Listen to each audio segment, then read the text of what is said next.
নমস্কার বন্ধুরা, কেমন আছেন? আশা করছি আপনারা ভালোই আছেন।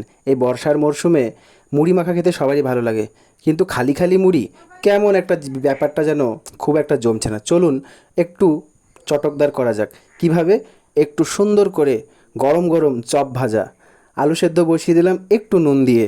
আলুগুলো সেদ্ধ হয়ে নামিয়ে নিয়ে ম্যাশ করে নিলাম। নুন দেইনি, কেন? নুন দিয়ে সেদ্ধ করেছি। সুন্দর করে ম্যাশ করে ব্যাটারটা রেডি করে দিলাম। বেসনের মধ্যে দিয়ে দিলাম একে একে নুন, হলুদ গুঁড়ো, জিরে গুঁড়ো, একটু চাট মশলা আর সবজি মশলা আর কালো জিরে দিয়ে ঘোলটা তৈরি করে সুন্দর করে ঘোলে ডুবিয়ে ডুবিয়ে চপগুলো ভেজে নিন। আর হ্যাঁ, আমার চ্যানেলে যারা নতুন, অবশ্যই আমার চ্যানেলটিকে সাবস্ক্রাইব করে বেল আইকনটা ক্লিক করতে ভুলবেন না। আর এভাবে নিত্য নতুন রেসিপি দেখতে পাশে থাকুন, সাথে থাকুন। কেমন লাগলো চপ মুড়ির রেসিপিটা অবশ্যই কমেন্টে জানাবেন। শেষে একটুখানি শশা আর বিট নুন দিয়ে এই সন্ধ্যায় খেয়ে নিন মজাদার বর্ষার মরশুমে চপ মুড়ির রেসিপি।